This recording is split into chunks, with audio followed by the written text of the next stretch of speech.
Good morning, ladies and gentlemen. Welcome to Living With Us. I am Sharon Mundi, and we are at Park Inn by Radisson, where we'll be talking about makeup. We're talking about beauty and the things, the products that you can use to sort of enhance certain features, hide certain things that you want to hide. And we've got 3 makeup artists who'll take us through their craft. The first makeup artist I'm about to speak to is Effie Mundi, and her model is Jane. And she's taking us through everyday natural makeup, right? Yeah. Everyday natural glam. Welcome, Effie. Thank you. How are you doing this morning? Fine. Yeah? You look great. Thank Your hair you. is so cute. Thanks. What did you do to get the... This- Now, I know we're talking makeup, but now I'm like, wait, what do you do with your hair? Yeah. I just did the twist. Twists. The twist out, yeah. Alrighty, so let's get into makeup. I'll even let you start on Jane as I Okay. ask you questions about your makeup journey. Yeah. So when did you start playing with makeup? Quite some time, Yeah. but professionally since 2017. I can say 2017. it's now 2 years since then. Okay. Yeah, but it's something I've been doing ever since because it's something that I love so much. Yeah? Yeah. So did you used to play with like your mom's makeup? Did she have makeup? No, my sisters. Oh, your sister's My makeup. elder sister, yeah. Okay. Yeah. I remember my mom having this green lipstick. Do you guys remember that lipstick that was green and then it would turn red? Yeah. Do you remember that? Yes, And I used to just be like, it's the most magical thing I've ever seen. I don't know where those ones went. But so tell me a little bit about what the 2 years have been like, the 2 years that you've been pursuing makeup professionally. I can say it's been a period for learning and getting to meet different people, what certain people like, what they don't like.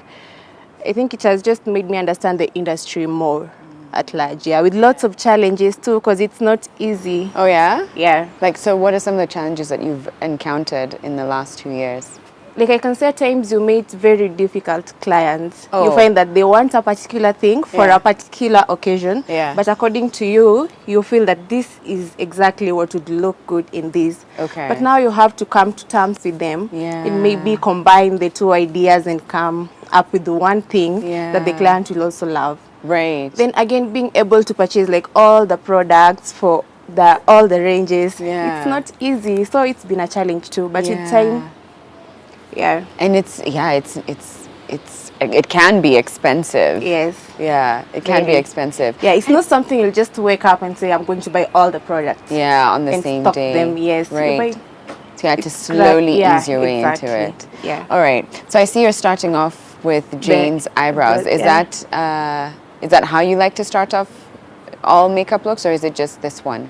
No, I just prefer starting with the eyebrows before I apply the foundation. So even Because eyes, you'll do the full eye look or just eyebrows? No, I do the eyebrows, then the eyes. Then the eyes, and then you do foundation. Yes, because some of the eyeshadows are kind of powdery. So when you apply them after the foundation, it merges everything. So I prefer Right. starting with the eyes. I get done with it, then I cover up everything. with Because the it's a cleaner foundation. look. Yeah. All right. And so, okay, let's talk about eyebrows now that you're into it. Yeah. You're already in it. Yeah. What is the key to getting the perfect eyebrow? Which I think is an elusive thing that so half the time I don't even care. I'm just like, listen, it's just going to do its thing. Yeah. We'll figure it out Yeah. later. But what's the key to getting the perfect brow? I think first it depends with the shape of the brows that you are having. You have The natural shape, you mean? Exactly, Okay. yeah. Because even when you're either threading or tweezing, whenever you're shaping them, you have to go with the shape that matches the face and also the way they have grown naturally. Okay. That way it becomes easier to fill in either with the eye pencil or the eyebrow gel. Yeah. Either of that, yeah. All right. Yeah. And what's your preferred tool when it comes to brows? Pencil, I see. Yeah. Or pencil. Pencil, yeah. Okay, so let's talk about everyday makeup and some tips that you might have for viewers. What are like easy steps to achieving like a simple makeup everyday look?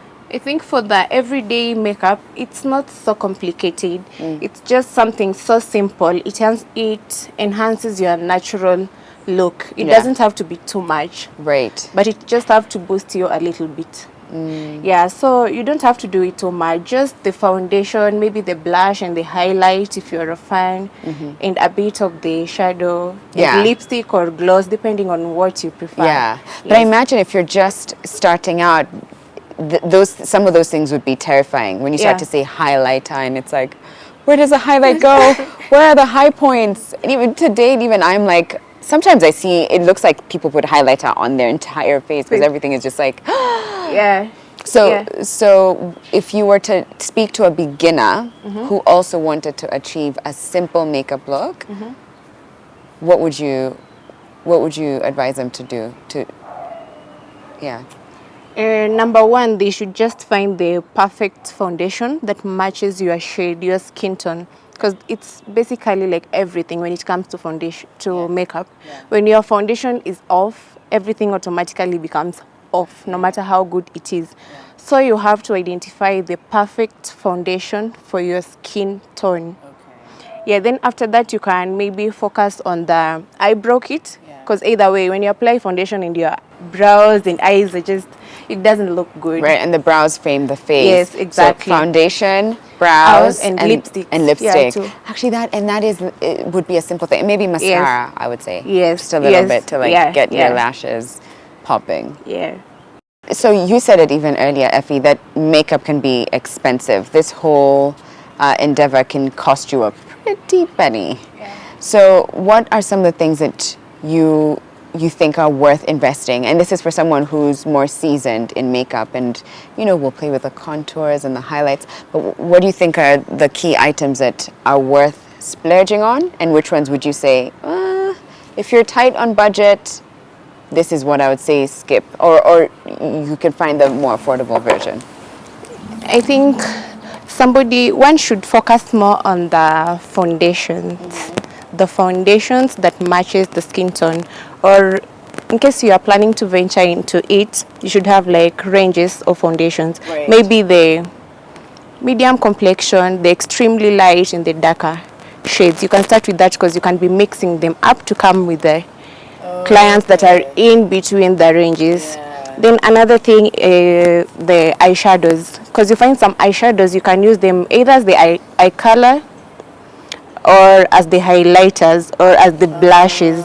So you can find a range of eyeshadow, a palette that has a range of colors plus the blushes inside there. You can use it as for highlighting, for blushing, also for the eye color. Right. Yeah. Oh, that's a good money-saving tip. Yeah. So that you're not left breaking your bank. Because sometimes when I think about it, it's a little odd if you think we like take color and we put it on our face. Like we'll put color on our lips, we'll put color on our lids. And sometimes I'm like, what are we doing? Like, Exactly, what is this tradition that we picked up? On average, how long does it take you to do like a simple makeup look for one of your clients?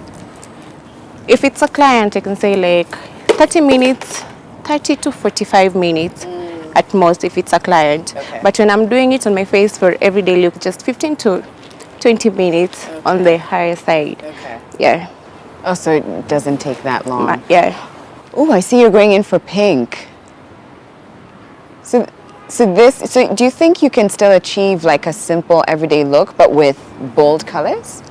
You don't go for the colors that are so much bold, but either way you can blend it up. Like for this one, I wanted to blend it with a bit of black so that it doesn't turn out to be so smoky, because it's also not so appropriate for a day makeup.